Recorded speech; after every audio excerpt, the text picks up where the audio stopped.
Welcome to the Comin Up Charlotte podcast produced by Deneka Thomas and amílcar Sanatan.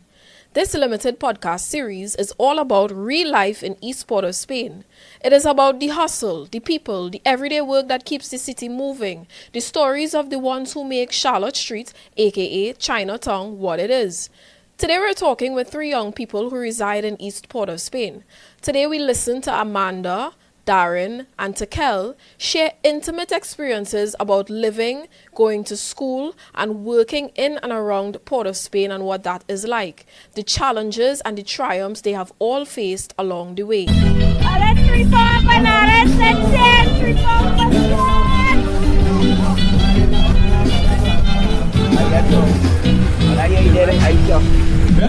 Tekel, what area in Laventille are you from? Picton Road, Laventille, or as more popular known John John. Well, can you tell me about that area? I've heard about that area a lot recently. Interestingly enough, my understanding of what Laventille is comes from outside sources because I really haven't really socialized much in Laventille. The reason for that is I grew up in a single parent home, and I didn't know it at the time, but the best way my mom knew how to raise me was to keep me sheltered from the outside elements. And going to a primary school like Rosary Boys, where I had persons from different backgrounds, I didn't really understand what the ghetto was. I had no real concept of it. It was only when I went to secondary school that I started to see the differences on how different schools are treated based on which area you're from. And then I had some wake-up calls, and I never saw things the same way. Okay. And what secondary school did you go to? Southeast Port of Spain, but in the more so forgotten zone of Port of Spain, in my opinion. So you can tell me more about your secondary school experience of the area, of any fears of going to school, any fears of walking up and down the street to get into the school? Well, initially back in 2013, I didn't really feel that type of way going to the school. It's only when I started to experience my different classmates, I got a better sense in the area I was in. So I had this classmate. Now, we won't call him, let's call him Shakim, right? So Shakim come from Gonzales. That's not too far from Laventille. And he was telling me, boy, Tekel, mind see me in school again. So what do you mean I won't see you in school? He said, well, my family, they're involved in the life. And some guys on the stretch recognize me. And because they recognize me, they start threatening me. And after that one conversation back in Form 1, I've only seen him 3 times in 3 years, and he just stopped coming to school. Wow, so due to alleged gang affiliation of his family, he now feels threatened to come to school. Yeah. Or got literally threatened to be in school. Yeah. Wow. And then I had my first experience as you're living in a community. And let's be real, it's not the ideal community to come from. Yeah. Then you go into school, again, because of where it is located. So kind of the community replicating itself in the school. And then you have no chance of social mobility. Totally out of your control. The last I heard from him, or last I heard about him, was one of my friends, they said they heard him in the hospital, he got shot. Wow. Okay. I don't know if he's alive or dead, but I hope he's well. Okay. And now, since as you spoke so much about coming from this community, how have you as a young man tried to strive to better yourself or better the community? Any development? How have you developed yourself? My first experience in developing myself came from the Boys to Men program. Now, I don't know much about it. I just know my principal signed me up for it. I was getting free food, and that was all I was going there for. Free food is an attractive benefit to a lot of young men in these areas. Yeah, how you mean? That was your box lunch. So when I went to the program initially, I think the first conversation we had as a group, because there's all of us in secondary school and older gentlemen, about the role of a man in the family. And I get quiet because I don't know my dad at all. And then when I kind of looked around, everyone else got kind of quiet too. So then we kind of had to give our ideas, what we think the role of a man is. And then the more we got into this, the more we kind of this understanding that, oh, all of us don't know what it's like to have a father in the house. And for example, now my dad did what he did. But one of the reasons why he never came back is because he used to work taxi in the community. And he got shot because of ongoing gang war. To this day, he still has the bullet in his chest. And although I live on the top of the hill, so I live on top of the hill, right? There are two different gangs on the top and the bottom of the hill. And there's a certain point he dare not cross, even though he's not involved in that kind of life. And then after I did the Boys to Men program, I did it a couple more times. Then I found myself being a mentor in the program. And we had this student, let's call him Jason, who come from Ceylon. And he had to give us his story that while he was in school, he had to stop going to school to sell cocaine in order to provide for his younger siblings. Wow. Because his parents abandoned him. Okay. So this Boys to Men program, you say, helped you develop a lot as a young man from Laventille. Do you believe that this program, if offered to other young men in Laventille, do you think that they see this as an attractive enough offer to develop themselves to get out of this alleged gang life? Or do you think, what intervention strategy do you think may work best? To be quite frank with you, yes, I do think the program can help people from the community and like communities. But it has been my experience, you could bring a camel in a desert, bring him to drink the water. That doesn't mean he will. Because as having the Boys to Men program, I got involved in other things as well. And we had this person, for only programs I was in from the UN office, who was doing similar programs trying to uplift the community. And they would have told us that while they got all the resources there, everything that they could ever need to help uplift themselves, they still couldn't do anything.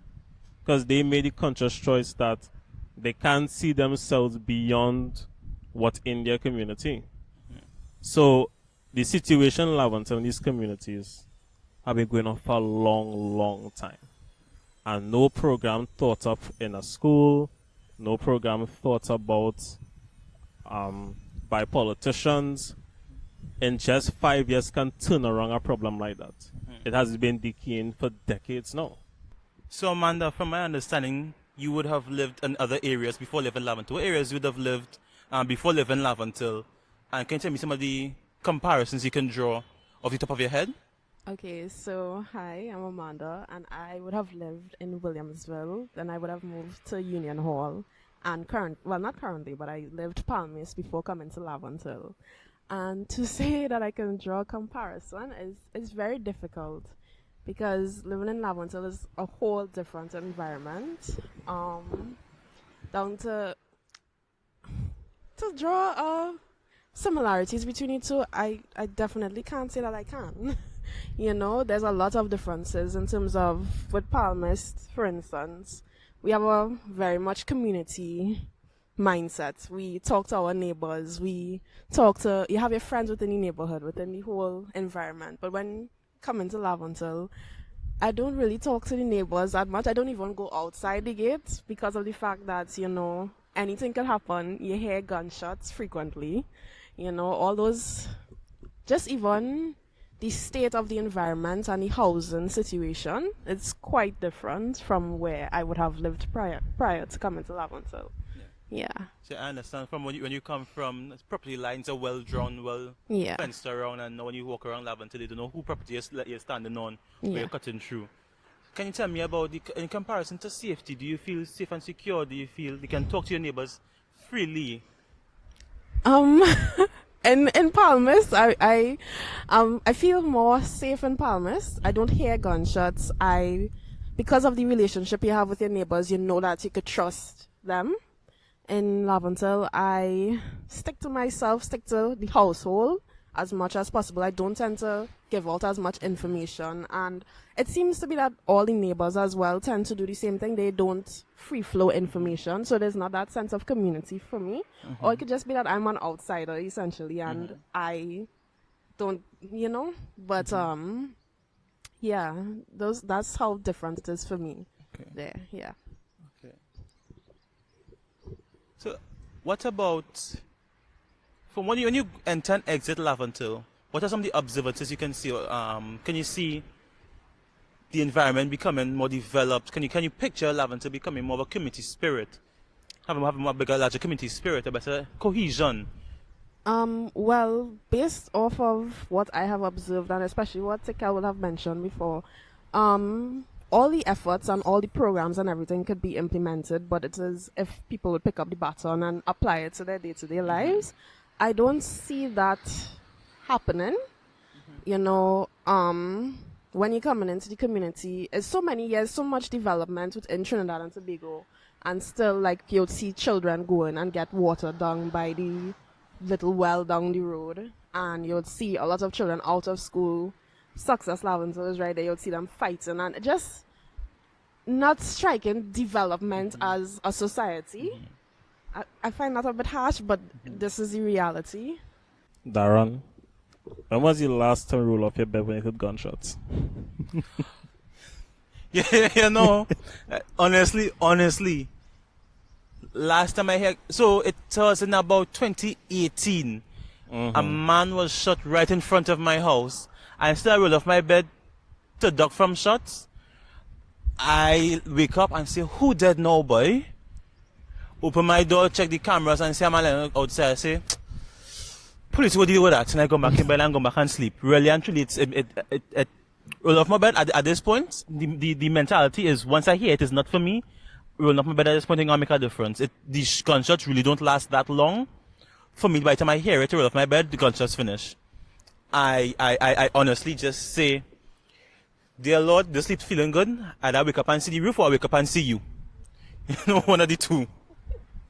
You know, my sociology teacher described this as the boiling frog, where if you put a frog in a hot pan of water, it jumps out. But if you gradually increase the temperature, the frog was still there, and it will die. That's what this feels like, because when I started working in a government office, and I explained my experiences. Now, mind you, backtrack a little bit. Something that often shocks people is that I tell them I'm from Laventille. They're like, whoa, what? You from Laventille? You don't talk like you're from Laventille? And in my mind, what does a person from Laventille sound like? Enlighten me, please. And the room gets quiet. But listen to how they talk about their communities, and as Amanda would talk about, I say to myself, I don't know what you're talking about, you know, this whole community life. I just know you're going, you mind your business, you hold your corner, and you stay focused on getting out. Because personally, I don't think, I don't want to sound dark and dismal, but I don't foresee in the next 5 years things getting better. You see things getting better at all?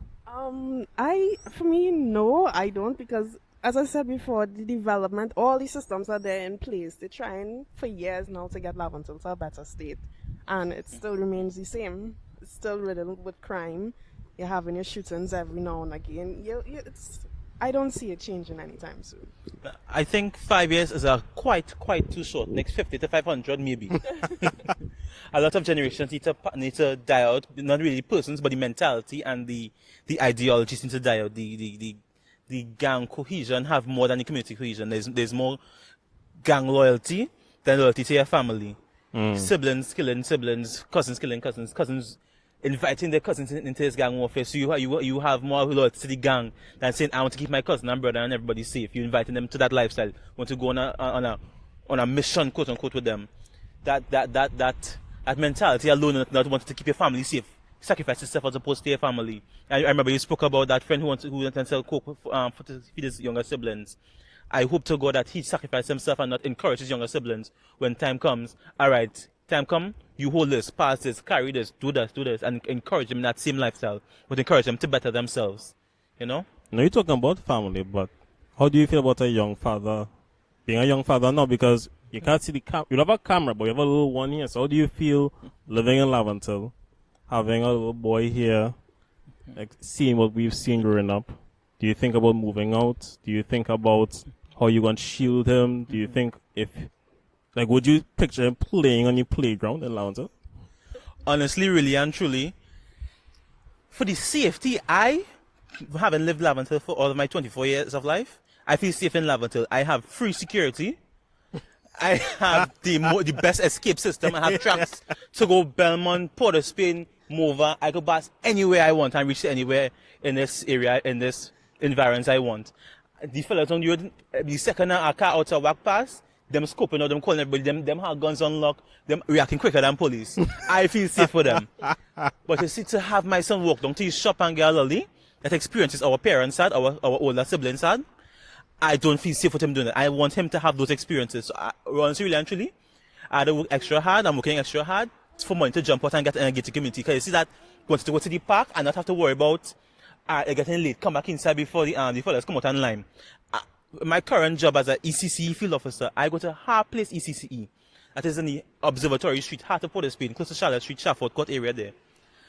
And during the day of school, bright and early, 11 o'clock, 10 o'clock, 9 o'clock, 8 o'clock as early, fellas sit down on the steps of the school, smoking weed, drinking rum, blasting music, cheering, can barely hear what teachers saying. We have to ask them, fellas, school going on, you mind, fellas, lay down for a little bit, the cheering, getting the weed smoke. The weed smoke still coming, but the most they will do is say, they had till 1 o'clock or 12 o'clock, that when the thing started. And we have to tailor the curriculum that's supposed to end at 2 o'clock. We have to tailor the curriculum to end at 1 o'clock or 12 o'clock, depending on what they say, because we can't really engage the children after that music and smoke and everything come on, because it becomes a safety hazard for them. We don't want the children getting in contact, because trust me, if I think it's a little whiff, no, it's about 12 different people smoking the same weed, amount of weed, it's too much for the children. So having that community, that having them want to I'm okay with living there, having my son grow up in there, the experiences that I want him to have. I don't want him to have to say, my daddy keep me inside because they have nowhere else for me to go. I don't want to say, I couldn't go to buy shop. If we wanted something, we had to hop in the car, drive all the way to Marva and Massey, and then come all the way back. I want him to be able to walk down the road, sit down outside in the gallery after 6, and say, yeah man, I'm feeling tired now, I could go back inside when I'm ready, instead of when the guns started flying and the fellas had to come out. Growing up in East Port of Spain, especially when you are from a low-income home or a hotspot community, school is more than academics. It is balancing lessons with the realities of your environment, learning discipline, staying focused, reading the streets, and pushing forward even when the support or resources are limited.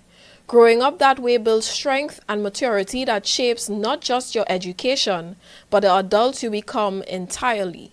This is Comin Up Charlotte. Now back to the episode. Positive influences that would have taken me to the right place. If I'm being quite honest with you, I've had quite a bit of teachers that took an interest in me and helped push me forward to study, to finish secondary school, to graduate. What stood out the most to me is that when I was doing CAPE, my sociology teacher, she would have turned to me and she said, Tekel, you want to go to UWI and study? I said, yeah, I'm considering it, but I'm more or less exploring my options. And she's like, well, why don't go and pre-register while you're finishing Form 6? And then in my mind, I don't know if to tell her, well, I was considering it, but my mom didn't really have the money right now to pay the registration fee.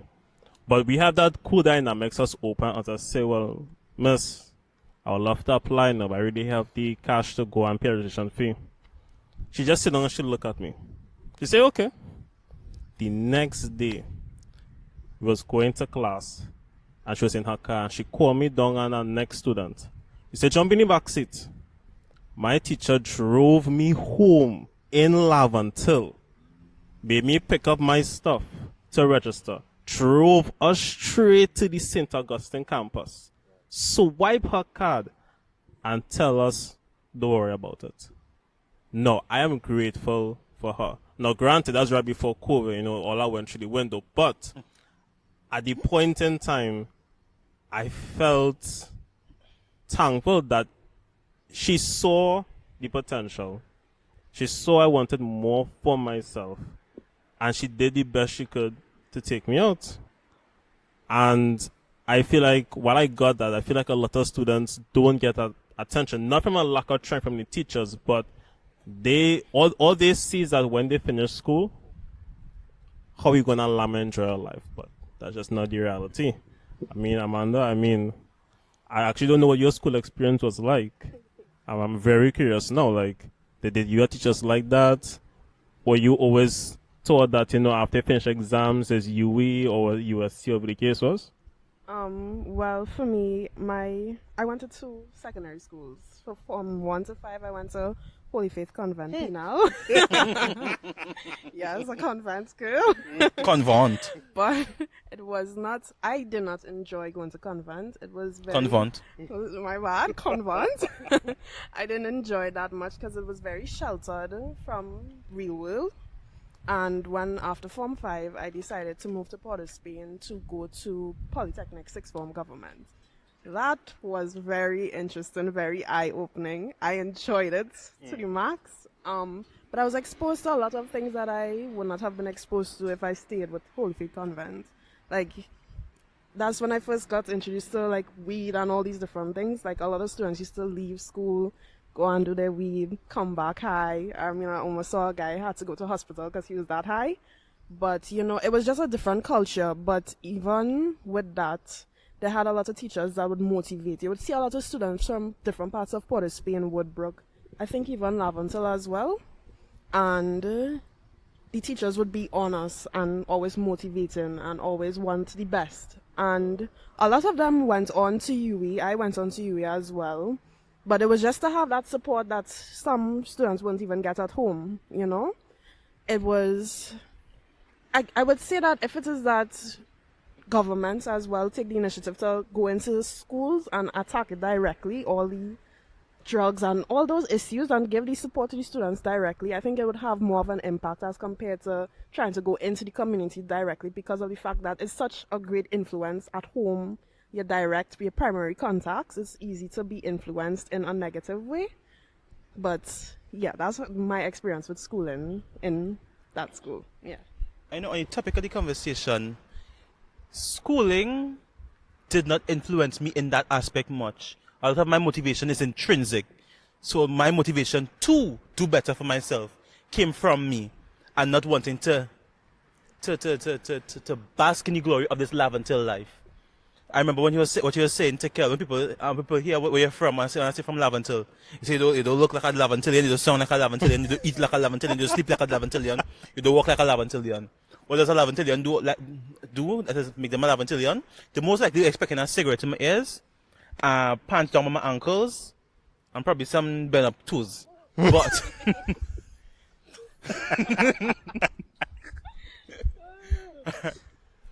my motivation was to not just better myself, but to change our perspective. So when you hear Laventillian, don't think all Laventillians in a negative light. Think of the person themselves, what they do, judge them by their actions, but not by a Laventillian. My father has an address in Carenage from his childhood home. He said, anytime I'm applying for something, put Carenage. It never intrigued me to put Carenage as my address. I said, I put in Laventille because I live Laventille. I know about anything else. And everything I applied for, whether it be a development program, job, school, everything I put Laventille. I didn't have shame to say I am from Laventille because I know who I am. I know what you think I am, but I know who I am. And people know who they are, and that's why they do what they want to do. So the main motivator for me was me, and the fact that I wanted to be against that identity of what a Laventillian they think I should be. I want you to think, after you meet me, you should think, okay, not everybody from Laventille like that.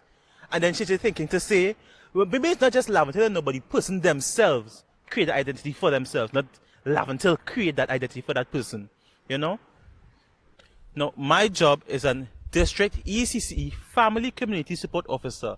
So what my main job is to enlighten the community of participant and environment as the benefits of ECCE. ECCE is early childhood care and education. In other words, preschool, but it has more than just teaching. It has care in it. It has part, if you want to call it daycare, some people call it daycare, but some people treat it like daycare, but it's not daycare. You impart knowledge onto these children, from ages 3 to 5. Now, the future I want to see is part in what I do is to encourage these young parents to see education as important, as pertinent. But not just that, the other people see it as important and send their child to lessons, but don't sit down with their children to understand what they do in school, what they do at school, education-wise and developmentally-wise? So I do for a living is that I am a relief officer for Republic Bank.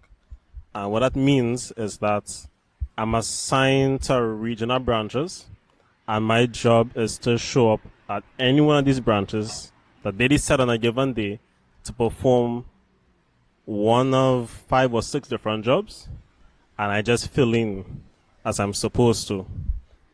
Now, sometimes I have the experience where I would deal with customers one-on-one, and they look at me like I'm a peacock, because you can't see it, but I have cornrows in my hair.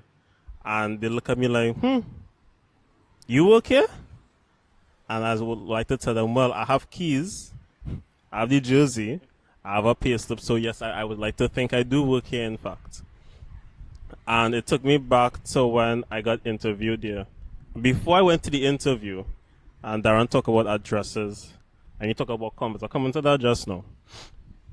My mom had a sit down with me, and she said, Tekel, I know you're going on this interview, but you don't think you should cut your hair? So, Mom, what do you mean I should cut my hair? You know, your hair in cornrows, you know, they mightn't like that. Say, but why they wouldn't like that? And in that moment, I realized a lot of older people, and my mom is even that older, they still associate banking with a sort of colonial finish that somebody like me working in the front lines is sometimes still out to some people. So I went to the interview. I told myself, I'm not going to lie about who I am. I'm not going to lie about where I'm from. I'm keeping it real. If it doesn't work out, then that means it's just not for me. I sat in the interview room. I sat down quite relaxed as I'm sitting down now. And it was more of a conversation. And they asked me where I'm from, like, as you're talking about now. And I told them, as it is, I'm from Laventille.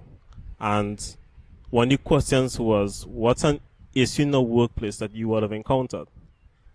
And in my last job, like I was working there for almost a year, and no one knew where I was from. And when they did learn where I was from, I had this particular cook was making jokes like, if I need a gun, or if I need drugs, we could talk to Tekel. He knows some connections. And I just sat there and I just shook my head. I was like, sure. And I didn't take it on at all. And I didn't know what to expect from the interviewer's response. And they were like, for real, you went through that?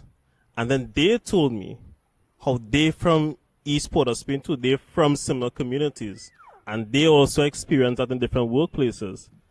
And I guess in my mind, I wasn't expecting people who come from my community to be managers interviewing me now. And it made me feel really hopeful. Now, the reason why I said I was going to touch Amanda's comment on convent is that a real eye-opener for me, a real moment that made me think I want more for myself, is that back in school I took part in this academic competition. I told Darron the story many times, that it was a lot of these schools in Trinidad and Tobago, you had to do up a proposal, you had to execute the proposal on a budget, and it was this big thing.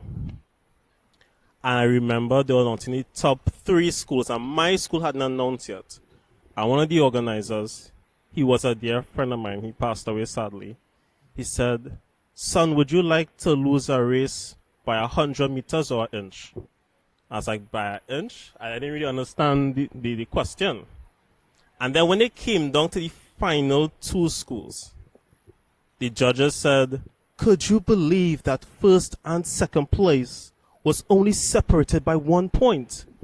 And you know, coming from a convent myself, I'm quite happy to announce that St. Francois girls came first. And right there and then, I sat there and I realized different schools, especially in Trinidad and Tobago, are representations of the communities that they come from. And I could be wrong, but I feel it strong in my heart. The only reason I did not win is because the judges didn't come from my community. And where I am now, what I actually want to do for myself, where I see myself down the line, that I want to become a filmmaker. that's my goal, that's my passion. And initially, I was looking at the university route abroad.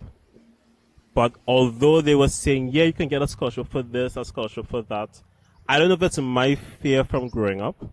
In my mind, my first thought is, how am I going to feed myself across there? How am I going to find my way across? How am I going to take care of little things across there? So now I'm taking the practical approach, which is making films, enter it into film festivals, and hope that leads to something. Yeah, man. Convent girl, do you have anything to add to subtract to that? Because I'm sure you have friends that probably had that experience and they don't know they had that experience. Okay, so I don't have friends that would have had experience to that, but I could talk to it in terms of with family. Like when it is that I now started dating Darron, I was very nervous to even say that he was from Laventille. You know, I didn't know that he was from Laventille. We were all just talking. I was enjoying everything with him, conversation and everything. I would have never guessed because of the stigma and the perception that many people who are not from Laventille have of Laventillians. And when he said, oh yeah, I'm from Laventille, I'm like, how am I going? The first thing that came into my mind was, how am I going to tell my parents this? Well, my mom. And while we were coming up the road on the highway, Mom was asking, this person, Darron, I was talking about him and whatnot. And she's like, where is he from? And I'm just there like, no, I just was like, north. She's like, oh, where north? I'm like, just in the west, northwest. She's like, no, but where is he from? I was like, Laventille. And I'm whispering at her. And she's like, where? I was like, Laventille. She's like, okay. It was a shift in the dynamic in the car. And I just knew I'm going to be banned. My mom is going to say, hell no. But, surprisingly, she was like, okay, it's Laventille. I know that there's these type of individuals there, but he does not sound like that type of person. He's chasing after his education. He reached his master's. He's doing all these things. She was impressed. And with a lot of my other family members, their perception of Laventille is a specific way, which is drugs, gang, killing. That's it. They don't see that on an individual level, greatness could come out from Laventille, So I think that one of the changes that I would like for Laventille is that the perception of it to change, because I think that is something that also kind of stymies the development of the community. But yeah, I forgot the question. What was the question? Guys, and your background, what you do? Okay. My background, I am a student and I'm doing my BA in communication studies. But currently I have a newborn, so I'm home right now. So the future I want for esports and Laventille is similar to what Amanda wants. I want... It's fine. The future I want is that the perception to change, understand that greatness can't come out of Laventille. I would echo the sentiments of Amanda. There are great individuals within these communities. The area is not bad. The people, some people are bad, but that doesn't reflect us as a whole. We have great people, we have great minds, we have great accomplishments. It's just greatness. It's just greatness on a whole that can and have emerged from Laventille. Not to say it. Let me say it properly. Greatness has emerged from Laventille already. It's not to say it's the first time somebody ever worked in the bank or somebody ever worked in the ministry or somebody ever became a minister or something. People have emerged from Laventille with great success and will continue to do so. So don't try to. I want people to try to stifle or try to assume that nothing can come out. Some things have come out. That is the future I'd like to see. People understand that Laventille is just a name, but people have greatness in Laventille. Thanks for joining us on Comin Up Charlotte. This podcast is part of a wider project that includes poetry, visual art, and a final community event, all shaped by the stories we've gathered here in East Port of Spain. To learn more, follow along, share an episode, or start a conversation of your own. Thank you again for listening.